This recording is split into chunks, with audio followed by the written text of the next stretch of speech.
नमस्ते बच्चों, कक्षा 9 विषय गणित और प्रश्नावली अपनी चल रही है चौथी।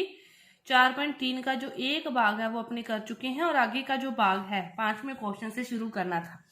तो देखो, इस समीकरणों के लिए आपको ये ग्राफ दे रखा है और इन समीकरणों के लिए आपको ये ग्राफ दे रखा है और आपसे पूछ रहे हैं कि कौन सी समीकरण है इस ग्राफ के लिए जो सही है, जिसका ये हल हो सकता है। तो देखो, पहली समीकरण क्या है, x इक्वल टू वाई, यानी कि जो x की वैल्यू होगी वही y की होगी। एक एक, दो दो रखोगे तो दो दो, तीन तीन रखोगे तो तीन तीन। ग्राफ को देखते हैं। अब देखो, ये है एक, तो यहाँ पे इसकी वैल्यू कितनी है, -1। यहाँ से y की एक है तो x की -1 है, तो दोनों सेम तो नहीं है ना, एक की प्लस में एक की माइनस में है। लेकिन ये समीकरण क्या कहती है कि यदि एक की प्लस है तो दूसरे की प्लस होगी और एक की माइनस है तो दूसरे की माइनस होगी, तो ये समीकरण इस पर लागू नहीं है।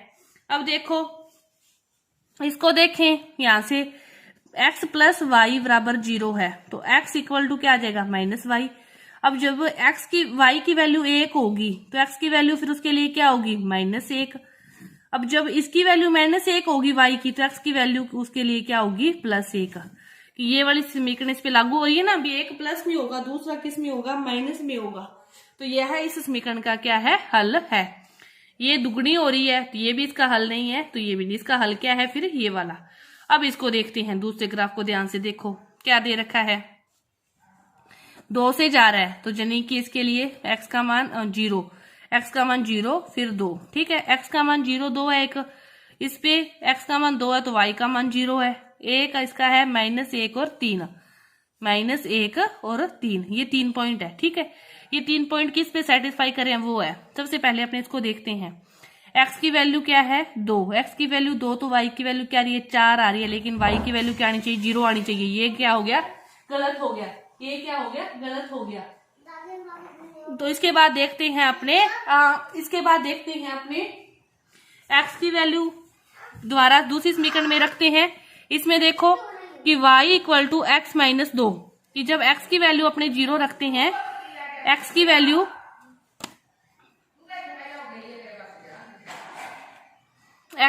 अपने रखते हैं 2, उसके लिए देखते हैं y की वैल्यू क्या आएगी।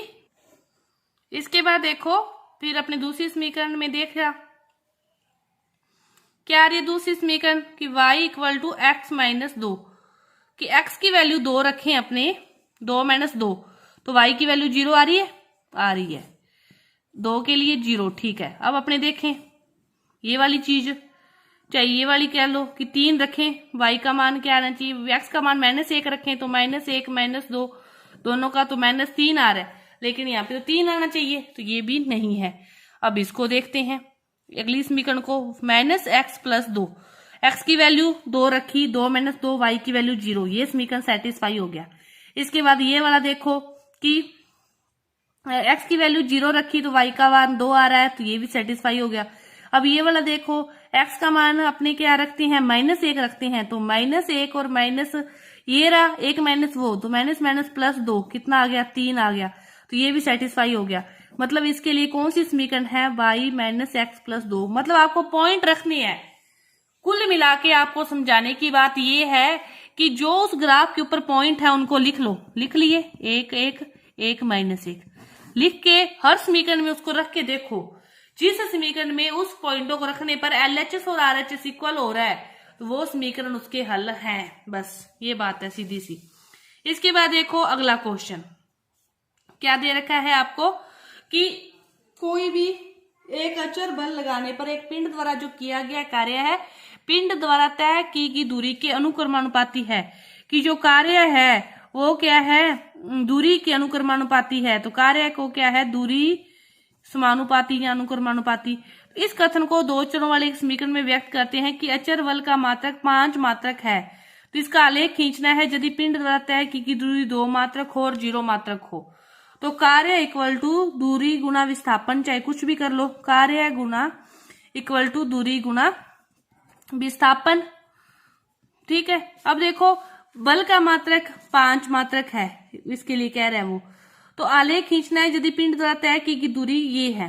इस समीकरण में देखो, कार्य है अपने को देखना है और आपको ग्राफ बनाना है कि पिंड द्वारा तय की दूरी 2 मात्रक हो। अब ये विस्थापन अचर बल है, विस्थापन है, ये तो 5 है। अब जब 2 होगा तब क्या हो जाएगा 10। अब जब 0 होगा तो कितना हो जाएगा 0। जब ये 2 होगा तो 10, अब जब 0 होगा तो 0। तो अब इसको बाद में आप ग्राफ पर 2 पॉइंट लेके 0 0 और 2 10 उसको दोनों को मिला दोगे। ये है आपका छठा क्वेश्चन। इसके बाद देखो 7वां क्वेश्चन। 7वां क्वेश्चन क्या कहता है आपको कि कोई भी 100 रुपए अंशदान देती है, कोई भी 2 लड़कियां, मानो दोनों लड़कियां मिलकर दे रही है। एक लड़की ने x रुपए दिए, दूसरी ने y दिए, दोनों ने मिलकर क्या दे दिए 100 रुपए दान दे दिए। एक ने x दिए, दूसरी ने y दिए, ठीक है। अब इसके लिए रेखिक समीकरण बन गई, ये तो समीकरण बन गई आपके पास x। अब इसके ऊपर ग्राफ भी बनाना है, ठीक है। x की वैल्यू निकालनी है तो 100 माइनस y। अब आप यहाँ पे पहले वो समीकरण सारणी बनाओगे, कितने भी पॉइंट x y, ठीक है। y की वैल्यू यदि y 10 रुपए दे रही है y वाली लड़की, तो x वाली ने फिर 100 में से 10 गए 90 दिए होंगे। अब यदि ये 30 दे रही है तो 100 में से 30 गए तो इसने कितने दिए होंगे 70 दिए होंगे। दोनों का मिला के 100 है। 50 दिए तो इसने भी 50 दिए, इसने 60 दिए तो फिर इसने कितने दिए 100 में से 60 गए 40 दिए। अब आपको क्या बनाना है ग्राफ बनाना है। अब यहाँ पे आप 10 20 30 40 50 60 70 80 इस प्रकार 90, ठीक है। यहाँ पे भी क्या होगा 10 20 30 40 50 उसके बाद 60। x का मान 90 है तब इसने कितने दिए 10 दिए। यहाँ पे इसने 70 दिए तो इसने कितने दिए 30, 70 और 30 यहाँ पे। इसने 50 दिए तो इसने भी 50 दिए, ठीक है। इसने 40 दिए तो इसने 60 दिए, फिर ये 30 देगी तो ये 70 देगी। इस प्रकार ये ग्राफ आपका इस प्रकार की लाइन बनेगा। पूरा ग्राफ पे बनाओगे आप दोनों की फुल समीकरण लेकर आगे से इसको और आगे कितना ही बढ़ा लो सारणी को तो ये इस प्रकार आपकी ये लाइन आएगी। ये है आपका 7वां क्वेश्चन। इसके बाद देखो 8वां क्वेश्चन क्या दे रखा है। फारेनहाइट और सेल्सियस पैमाने में आपको दोनों में संबंध दे रखा है, ठीक है, और उस पर ग्राफ बनाना है। ग्राफ तो अब तक जैसे अपने हल कर रहे हैं इसी तरह होगा, आप खुद बनाओगे कि किसी का भी सेल्सियस का मान रखते जाओगे, फारेनहाइट का मान आ जाएगा और उस पर ग्राफ बना लोगे। ग्राफ बनाने आपको समझ में आगे होंगे। अब देखो दूसरा क्वेश्चन कि यदि तापमान 30 डिग्री सेंटीग्रेड हो तो फारेनहाइट का मान क्या होगा। फारेनहाइट और इसमें संबंध क्या है, ये है F = 9/5। इसकी जगह क्या आ गया 30 + 32, 5 6 30, 9 6 54 + 32 कितना आ गया 5 3 8 और 4 2 6 फारेनहाइट। दूसरा है कि फारेनहाइट का मान दे रखा है आपको 95 डिग्री फारेनहाइट, तो सेल्सियस का पूछा है, ठीक है।